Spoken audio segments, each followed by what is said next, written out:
Estamos iniciando mais um diálogo e hoje recebemos Leonardo Barreto, que é doutor em ciência política pela Universidade de Brasília, profissional especializado em comportamento eleitoral, mas também em geopolítica. Leonardo, muito obrigado por nos receber e tratar desse assunto aí, esse termo geopolítica que para muitos é muito novo. Eu que agradeço o convite. Realmente, geopolítica é aquela matéria das aulas de geografia, né, que o pessoal até estava dando como enterrado até os eventos recentes, né, que inaugurou uma nova era de debate, de discussão sobre essa questão. Bom, esse estudo, né, ele analisa as relações de poder, né, entre países, territórios, e desde já ele já traz imediatamente, por esses motivos, a relação entre Rússia e Ucrânia, né? O que nós podemos iniciar falando desse conflito geopolítico? Perfeito. Bom, como a gente lembra, geopolítica é uma disciplina que tem a ver com relações econômicas e relações de poder a partir de características geográficas, né? Enfim, de onde o país está localizado, de como ele faz comércio com o mundo, quais são os recursos naturais que ele detém, e por aí vai. Com a globalização, se acreditou que a geopolítica ia estar enterrada, né? Por dois motivos, principalmente. Né? O primeiro é porque se acreditava numa expansão irresistível da democracia pelo mundo, então todos os países se tornariam inevitavelmente democracias liberais, e isso foi uma corrente muito forte no final dos anos 90 e no início dos anos 2000. E, por outro lado... Inclusive com a extinção da União Soviética, né? Exatamente. E se acreditava que mesmo a China, com a abertura da economia para relações de mercado, automaticamente não, mas naturalmente, né, caminharia também para um processo de liberalização política, que foi uma promessa que foi feita ali no comando do Deng Xiaoping, né, o último grande estadista chinês. E também, na questão econômica, a ideia de que as cadeias, né, de produção das questões industriais, principalmente, iria se distribuir pelo mundo. Então, a gente teria economias integradas em um universo político mais homogêneo. Então, seria o fim da geopolítica, né? Mas aí o que aconteceu, né? Especialmente na última década, isso se acentuou muito em função da pandemia de 2019 e dos anos subsequentes. Né? Se percebeu que havia uma concentração de aspectos estratégicos das cadeias produtivas em um ou outro país, isso gerava ameaças para a segurança dos próprios países. Né? No caso do Brasil, por exemplo, a atual ministra da Saúde tem dito, né, que o Brasil não pode ficar dependente de insumos, né, ou de tecnologias para a produção de vacinas que esteja localizada unicamente num país. É o Né? caso dos fertilizantes também, né, professor? Exatamente. E, por outro lado, a China não se tornou mais liberal, pelo contrário, né? É um país que está até num processo de fechamento político. A Rússia acabou entrando num conflito muito ligado à manutenção das suas próprias estruturas autoritárias de poder. Né? Então, na verdade, o que aconteceu é que a geopolítica ela retorna como, né, um lugar, opa, vamos repensar esse processo produtivo global, porque ele não está funcionando direito, e, além disso, você tem países que começam, quer dizer, né, sustentaram projetos hegemônicos, né, de expansão territorial, inclusive, como é o caso da Rússia, que lembra o mundo muito das décadas do pós-guerra, né? Então, na verdade, esses fatores acabaram trazendo a geopolítica de volta para o cenário. Inclusive, as empresas, hoje, começam a ter a geopolítica influenciando sobre os processos seus processos de produção. Por exemplo, empresas que decidiram sair da Rússia, né, ou empresas que decidiram diversificar seus parques, tirando esses parques da China. Então, assim, as próprias empresas começaram a incluir a geopolítica nos seus planejamentos, enfim, nos seus processos produtivos. Doutor, necessariamente, vamos especificar, por exemplo, o que a Rússia quer da Ucrânia, que naturalmente a OTAN, os países membros da OTAN especificamente também os Estados Unidos, não bate necessariamente, não é a mesma coisa, não é porque eles estão em lados opostos que eles querem a mesma coisa, né? Então, efetivamente, o que a Rússia quer da Ucrânia?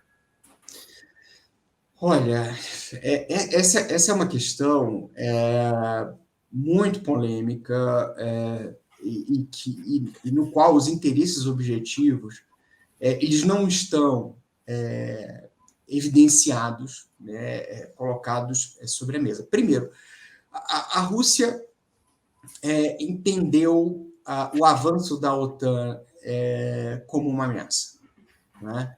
E nesse sentido que vários analistas colocam que, embora a Rússia tenha ativado o conflito, não é? Tenha dado o primeiro tiro, por assim dizer, você tinha ali um jogo de tensões que pode ter estimulado a Rússia a fazer o que fez.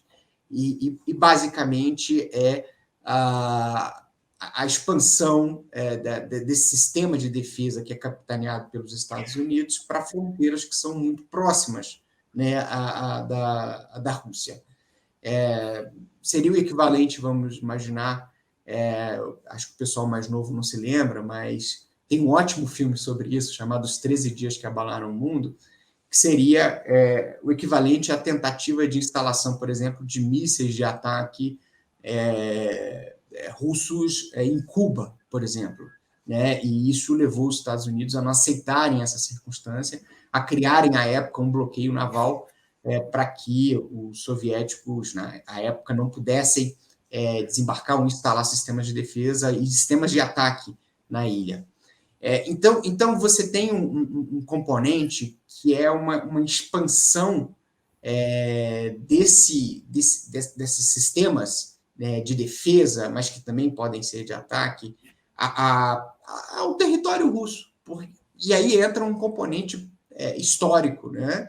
Cultural histórico. A Rússia vê a Ucrânia como parte da Rússia, né? Embora seja um país independente, um país autônomo, eles sempre compartilharam do mesmo território até a criação da União Soviética, né, que criou ali uma república satélite, mas que sofria toda a influência cultural, política, econômica da União Soviética. Então, na verdade, é como se houvesse um avanço, né, para a instalação desses sistemas em um território que os russos consideram que fazem parte, né, da grande Rússia. Mas dentro dessa observação, há que se lembrar que, então, a Rússia teria que reivindicar outros países também, né, além da Ucrânia. E especificamente para a Rússia, se ela ficar com a zona leste da Ucrânia, fazendo aquele corredor para o Mar Negro, especificamente o porto na Crimeia, eu acho que, não sei, talvez isso aí já tivesse acalmado um pouco, não que seja correto, mas parece mais claro isso. Certamente. Agora, veja, a gente pode fazer uma comparação sobre essa questão da instalação dos sistemas de defesa da OTAN nas fronteiras da Rússia, sabendo que eles já estão instalados, vão ser instalados na Finlândia, na Suécia, já estavam instalados na Turquia, todos os países que são ali muito próximos à Rússia, e isso nunca gerou uma ação belicosa do país, né? A Ucrânia, então, nessa maneira, ela mostra ser, digamos assim, uma fronteira que os russos entendiam que não podia ser cruzada, né? E especialmente esses laços históricos, culturais, econômicos, e como você acabou de colocar, a Ucrânia é a porta de saída da Rússia para o Mediterrâneo, né? Porque e para o Mediterrâneo também para os países mediterrâneos, para a própria Europa Ocidental. Então é um corredor Oriente Médio. Exatamente. E aí a gente nem precisa falar da necessidade de suprimento de petróleo, enfim, de todo o processo comercial que acontece por ali. Para quem tem 6.000 ogivas nucleares, né, como a Rússia tem, fica difícil aceitar o argumento de que estou com medo, de que a sua invasão está crescendo demais, Suécia, depois Finlândia, depois Ucrânia. Quer dizer, eu acho que comercialmente fica difícil para a Rússia tratar saídas apenas pelo norte. Pelo norte, pelo Ártico e toda aquela região ali, os produtos russos ficariam totalmente viáveis. Sim, você tendo, né, é como se a gente tivesse uma artéria, né, importante para o funcionamento da economia russa que fosse asfixiada, né, por um processo geopolítico, como você bem colocou. E aí eu acho que entra também um terceiro componente, que é um componente doméstico, né? E esse componente doméstico, ele tem relação com as próprias relações de poder de Putin com a sociedade russa, né? E a gente sabe que países acostumados à guerra, como é o caso da Rússia, como é o caso dos Estados Unidos, a guerra é vista como processos de ativação da economia também, né? Então, talvez o presidente Putin entendeu, né, que a guerra ela poderia ser não apenas uma maneira de reforçar o papel da Rússia nesse mundo pós-pandêmico, reativar a economia e, ao mesmo tempo, renovar as suas bases de poder dentro do próprio território, né? Além, claro, né, de toda a discussão comercial a partir das áreas de escoamento. Então, acho que aí você consegue ter um mix, né, de fatores que explicam por que Putin agiu, né, como agiu. Só que esse processo de análise hoje, ele já é diferente, né? E a questão não é mais explicar por que invadiu, mas a questão agora é o que vai acontecer, né? Acho que esse processo ele avançou um passo muito perigoso até, né? Da saída da Rússia de tratados de controle de armas nucleares. Acho que foi uma sinalização importante. Putin, na prática, colocou essas armas à disposição do Comitê de Guerra, né, da Rússia. Vai haver agora a celebração de um ano, né, da entrada do conflito. O inverno europeu começa a amenizar, e isso significa que novas ofensivas estão contratadas, e a própria dinâmica interna, né, de poder russa, embora isso não seja transparente nem claro para quem vive no Ocidente, mas, enfim, a promessa da entrega de uma ofensiva rápida, né, de uma operação especial, como o Putin fez questão de colocar, não foi entregue, né? Enfim, a entrega não foi dada. E, claro, a gente não consegue ver a erosão que isso tem no seu poder, mas claramente deve haver algum efeito, até porque a economia russa sofre bastante com o processo de embargo que vem sofrendo desde o início da guerra. Acho que a coisa entrou numa. Nós estávamos falando do conflito Ucrânia-Rússia, acho que a coisa entrou num momento agora muito mais de retórica do que do que qualquer outra coisa em si, até porque prenuncia aí uma terceira guerra mundial sem ser mundial, ficando locada por aqueles lados lá, mas enfim, a gente vai torcer para que isso se acomode. Doutor, vamos falar um pouco dos BRICS, né? Que o BRICS quer? Né? Brasil, Rússia, Índia, China e África do Sul. Que é porque você tem 2 países lá da Ásia, que é três, né? A Rússia, a Índia e a China. Você tem o Brasil e a África do Sul do hemisfério sul. Que esse grupo está querendo?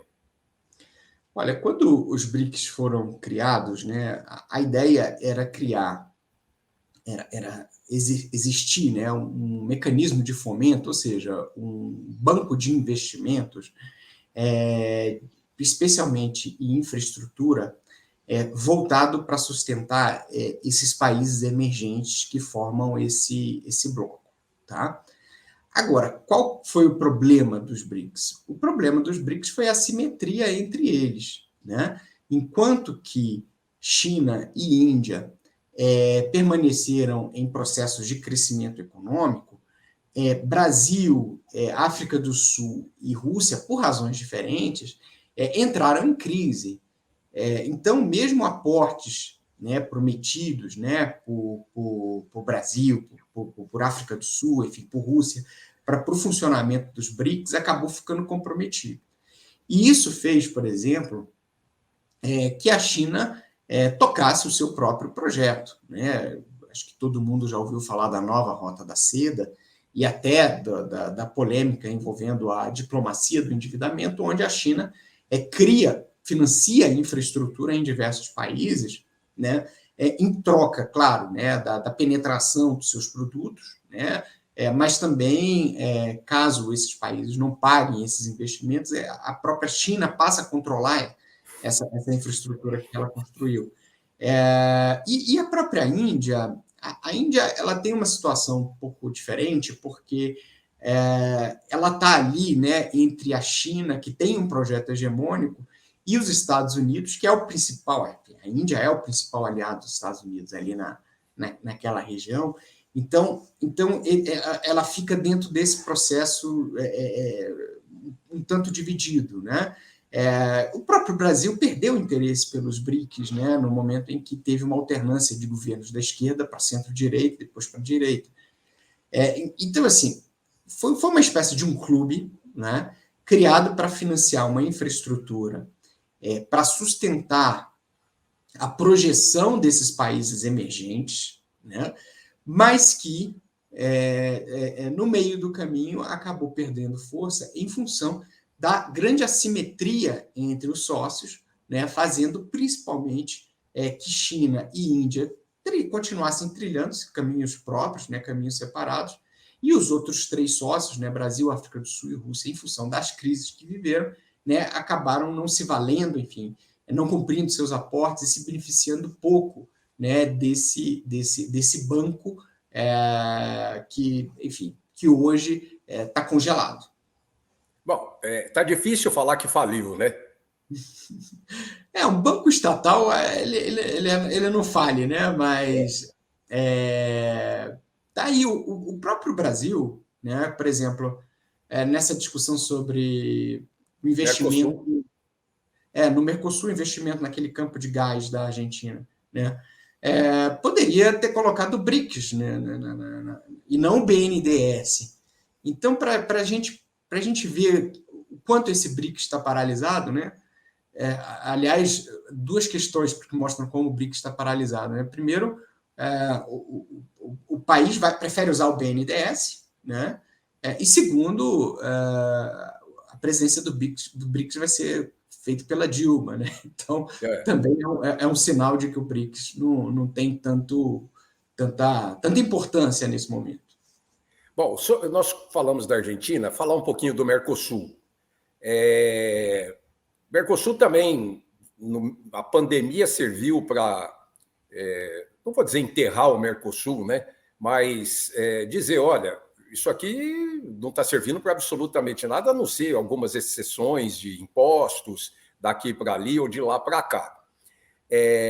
O presidente Lula insiste em esquentar o Mercosul, inclusive com dinheiro do BNDES, que, no meu modo de ver, o dinheiro do BNDES, quase que nós não temos necessidade aqui no Brasil de estradas, portos, ferrovias, quase que nós não temos necessidade aqui no Brasil para botar dinheiro lá fora, né?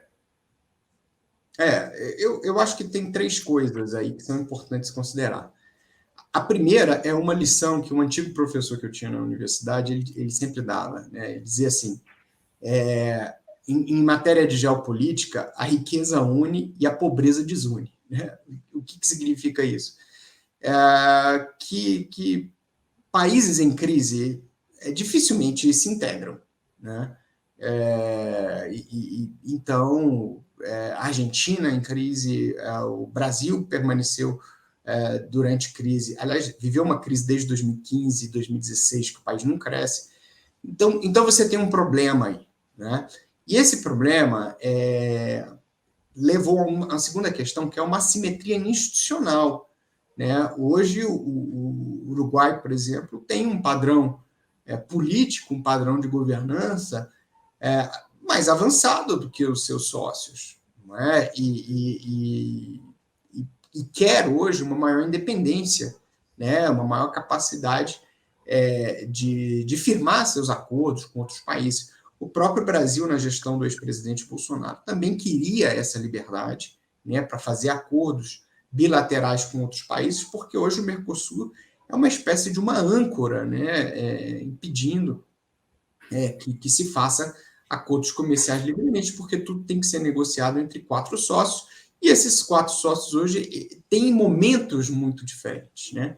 Agora, tem um terceiro ponto, que é um projeto do atual presidente de exercer liderança. Né? E aí a liderança ela vale-se de uma reinterpretação daquela regra de ouro, mas uma regra de ouro diferente, que é quem tem o ouro faz as regras. Né? O Lula, ao colocar o BNDES à disposição dos parceiros, o que ele espera? Ele espera comprar com isso liderança. Né? Então, a Nicarágua vem com projetos, né? A Venezuela tem projetos, a Bolívia tem projetos, e a Argentina tem projetos. E com isso, o presidente Lula imagina que pode construir uma liderança continental que vai projetar e permitir ao Brasil ter um status diferente no mundo. Né? E também a gente pode lembrar de uma doutrina de política externa, ainda da época de Samuel Pinheiro, que foi um cara importante nas primeiras gestões do Lula, mas que continua sendo um conselheiro importante agora, de que ele acredita que o Brasil nunca vai ser rico se estiver cercado de países pobres. Então, acha que o Brasil precisa e tem uma responsabilidade também de desenvolver seus vizinhos, né, como parte de uma estratégia para ele próprio ficar rico. Agora, são questões que a gente precisa debater. Né? Nós estamos chegando ao final do programa. Claro que Nicarágua tem problemas, você tem que ser bem cercado para você ser um país rico. Bolívia, Argentina, Cuba, Venezuela, porém nós temos um povo pobre, mal servido e que está precisando de dedicação e assistência. Doutor Leonardo Barreto, muito obrigado pela gentileza de discutir geopolítica conosco. Até a próxima. Eu que agradeço, é um prazer, estou sempre à disposição de você e dos amigos que estamos assistindo. Pessoal, semana que vem nós estamos de volta. Até lá!